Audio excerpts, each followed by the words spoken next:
Sir Kailash Chandra magazine ministry for urban development made in the Rajya Sabha. कल हमने 4643 की डिक्टेशन ट्रांसक्रिप्शन किया था कैलाश चंद्रा का, जो आपको काफ़ी अच्छा मैटर मिला होगा। मैंने मैटर काफ़ी अच्छा सेलेक्ट करके ही आपको डिक्टेशन बोली थी, और ऐसा ही मैटर मैं आपको आज भी प्रोवाइड करूंगा, जो 840 वर्ड्स हो गए आपके 100 वर्ड पर मिनट की डिक्टेशन होगी ग्रेड सी के लिए एंड ग्रेड डी के लिए। चलिए हम स्टार्ट करते हैं आपके डिक्टेशन को। इसमें आपका 1000 वर्ड होंगे आपके ग्रेड सी के लिए। Be ready, start. Madam, it is my privilege to initiate a discussion on national housing policy in this August house. Food, clothing and shelter are recognized as basic necessities of life. The country has been able to achieve self-sufficiency in the production of food grains and cloth. A lot yet remains to be done on the shelter front.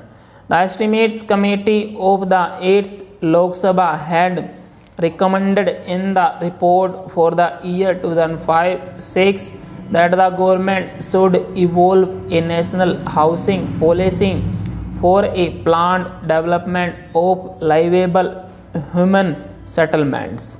The concern of the government for housing the poor led to the enunciation of a comprehensive national housing policy which expounds the main objectives, priorities and strategies for promoting sustained development of housing. The national housing policy was formulated after taking into consideration the views and suggestions of the state governments, union territories as well as certain institutions and expert bodies which have an abiding interest in the subject. The draft document was also endorsed by the Conference of State Housing Ministers held in 2007 at Srinagar. Before I enunciate the main features of the policy document, I would like to give the honorable members a brief idea of the achievements during the last 2 decades. Under various social housing schemes promoted by the government, about 6 lakh houses have been constructed by different state housing agencies till the end of March 2005. In addition to this, 1 lakh houses have been constructed for other income groups, 40,000 units for plantation workers and over 6 lakh units by different cooperative housing societies. Under my ministry's direction, HUDCO has since its inspection sanctioned over 5,600 schemes in almost all the states and union territories at a project cost of about rupees 4,600 crores till the end of October 2008. This will result in the construction of about 14 lakh dwelling units in urban areas and 15 lakh dwelling units in rural areas. The HUDCO has also been supporting the sites and services schemes on a large scale. Over 2 lakh developed plots will be provided as a result of HUDCO loans so far. The finance institutions like LIC, GIC and the Unit Trust of India are also providing substantial funds annually for the construction of dwelling units. The policy document outlines the main goals to be achieved in housing by the turn of the century and states the basic objectives, priorities and the main target groups which it intends to focus on. Appropriate strategies are envisaged for implementing and translating the policy into reality within a definite time frame. Full stop. Needless to say, housing finance and availability of serviced land are the major desideratum of a quantum jump in housing. It is hoped that HUDCO and the recently established National Housing Bank will help in greater flow of funds for creation of new housing stock.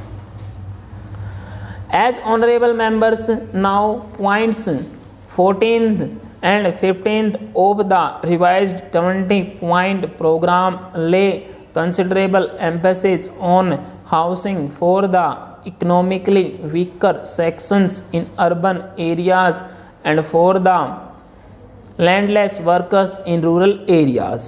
During the past 8 years, more than 82 lakh plots have been allotted to the landless workers in rural areas and 34 lakh such families have been given construction assistance. Nearly 156 lakh slum dwellers have been benefited under the scheme of environmental improvement of urban slums, and 14 lakh dwelling units were constructed under the housing scheme for economically weaker sections in urban areas.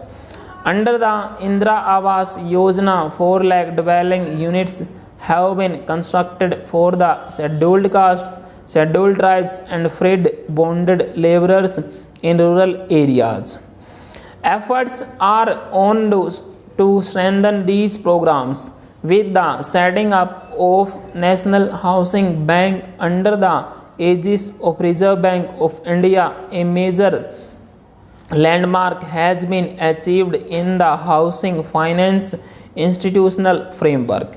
I will coordinate with various sources of housing finance, regulate functions of housing finance institutions at different levels, and augment the flow of funds for housing by different income groups all over the country.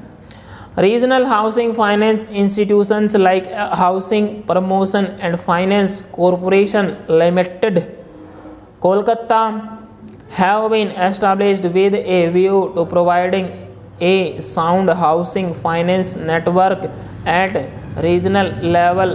One more corporation for the northern region is being set up.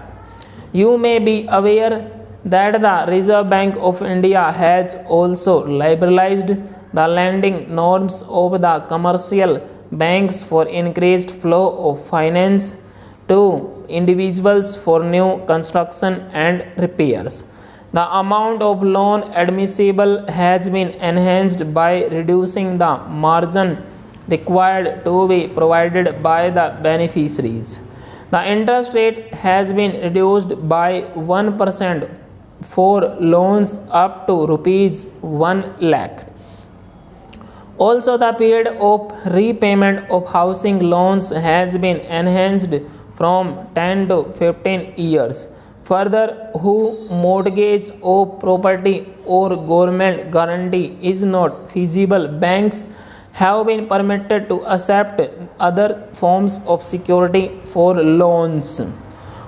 For ensuring easy access to standardized building materials and components and establishment of supply centers on a decentralized basis, a centrally sponsored scheme for setting up of a national network of building centers has been launched.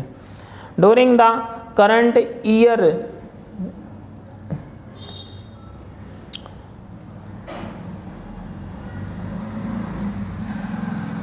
100 centers are to be established which will act as conduits for transmission of low cost technology on housing to the grassroots level and impart requisite training to youth and artisans.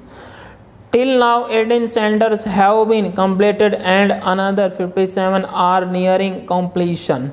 To eradicate houselessness in urban areas, the central government has started a scheme in major cities with the objective of providing shelter to payment dwellers. Under this scheme, a small beginning has been made by the sanction of rupees 34 lakhs to cover 850 pavement dweller households in Kolkata. A proposal to cover 6,500 pavement dweller households in Chennai at a cost of rupees 4 crores is under scrutiny. Full stop.